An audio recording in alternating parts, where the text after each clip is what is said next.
जय हिंद, नमस्कार।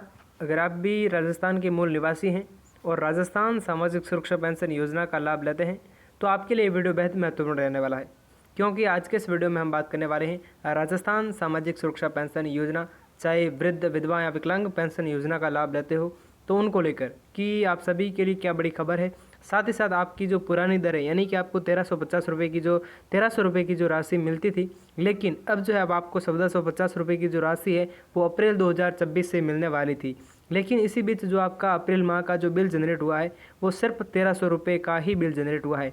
इसके पीछे क्या कारण है, क्या रीज़न है, इसको लेकर तो बात करेंगे ही। साथ ही साथ क्या जो साथी हैं उन सभी के ये भी डाउट थे कि क्या हमें 2027 से 1450 रुपये की राशि मिलेगी या फिर 2026 अप्रैल से मिलने वाली है। तो इसको लेकर कंप्लीटली चर्चा करने वाले हैं। और आपका जो 1300 का बिल जनरेट हुआ है इसके पीछे क्या कारण है, क्या गलती से बिल जनरेट हुआ है या फिर सच में ही 1300 रुपये ही मिलने वाले हैं। और ये काम तुरंत करो, क्या कोई काम करने से ही आपका बिल जो है वो 1450 रुपये का जनरेट होगा, उससे पहले 1300 का ही होगा। तो इसको लेकर कंप्लीटली चर्चा करने वाले हैं। तो अगर आप इस चैनल पर पहली बार जुड़े हैं तो चैनल को सब्सक्राइब करें, ताकि ऐसे ही इन्फॉर्मेटिव वीडियोज़ आप सभी को सही और सटीक जानकारी सरल भाषा में सही समय पर मिलते रहे। तो चलिए बिना समय गवाए वीडियो की शुरुआत करते हैं और जानते हैं कि अप्रैल माह के पेंशन बिल में रुपये 1450 के बजाय रुपये 1300 दिखने के कुछ मुख्य तकनीकी और प्रशासनिक कारण हो सकते हैं। यानी कि क्या कारण है कि आपका बिल है वो 1300 रुपये का दिखाई दे रहा है। राजस्थान सरकार ने बजट 2026-27 में पेंशन राशि को बढ़ाकर 1450 रुपये करने की घोषणा की, लेकिन इसके पूर्ण क्रियान्वयन में समय लग सकता है। यानी कि जो ये प्रक्रिया है, ये जो प्रोसेस है, इसके अंदर समय है वो लग सकता है। बिल 1300 होने के संभावित क्या क्या कारण हो सकते हैं कि आपका बिल जनरेट आखिर में 1300 रुपये का क्यों हुआ, जबकि होना 1450 रुपये का था। तो बजट लागू होने की प्रक्रिया पर निर्भर करता है।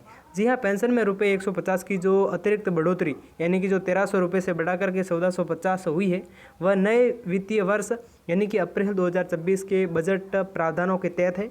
और बजट घोषणा के बाद में आधिकारिक जो सरकारी आदेश है, नोटिफिकेशन जारी होने और सिस्टम में अपडेट होने में कुछ दिन का समय लग सकता है।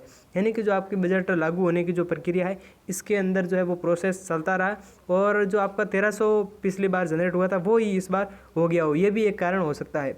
अगले कारण की बात करें तो सॉफ्टवेयर अपडेट, यानी कि IFMS या राज्य SSP जो पोर्टल है, पेंशन बिल राज्य SSP पोर्टल के माध्यम से ऑटो जनरेट होते हैं, यानी कि ऑटोमेटिकली जनरेट होते हैं।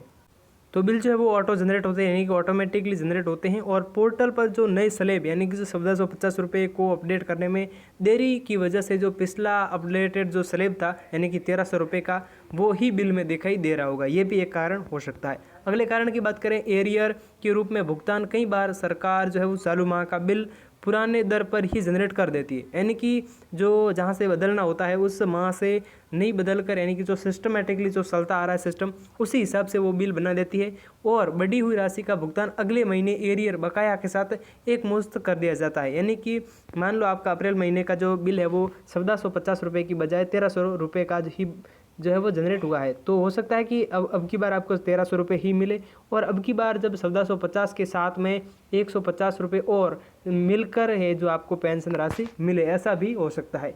ये भी इसका एक कारण हो सकता है। सत्यापन और KYC वेरिफिकेशन, 31 मार्च तक जो वार्षिक भौतिक सत्यापन यानी कि जो फिजिकल वेरिफिकेशन अनिवार्य कर दिया गया था, यानी कि आपका जो पेंशन का जो सत्यापन करवाना अनिवार्य था। जिन लाभार्थियों का डेटा पूर्ण रूप से अपडेटेड नहीं है उनकी पेंशन राशि को पुराने स्लैब पर ही रुकी हो सकती है, लेकिन इस कारण को हम कम मानते हैं। इसका ये रीज़न है कि क्योंकि लगभग जो है वो सभी ने जो है सत्यापन तो करवा लिया होगा, लेकिन जिन्होंने सत्यापन करवा लिया है उनका भी 1300 रुपये का ही बिल जनरेट हुआ है, तो इस कारण को हमें वो थोड़ा कम महत्व देते हैं। बाकी ये है वो आपको पेंशन के 1300 का बिल जनरेट होने के पीछे ये कारण हो सकते हैं। बाकी आप सभी की क्या राय है कमेंट बॉक्स में ज़रूर बताइएगा। और हाँ, ऐसे ही वीडियोज़ के लिए चैनल को सब्सक्राइब करें ताकि ऐसे ही इन्फॉर्मेटिव वीडियोज़ मिलते रहे। जय हिंद, नमस्कार।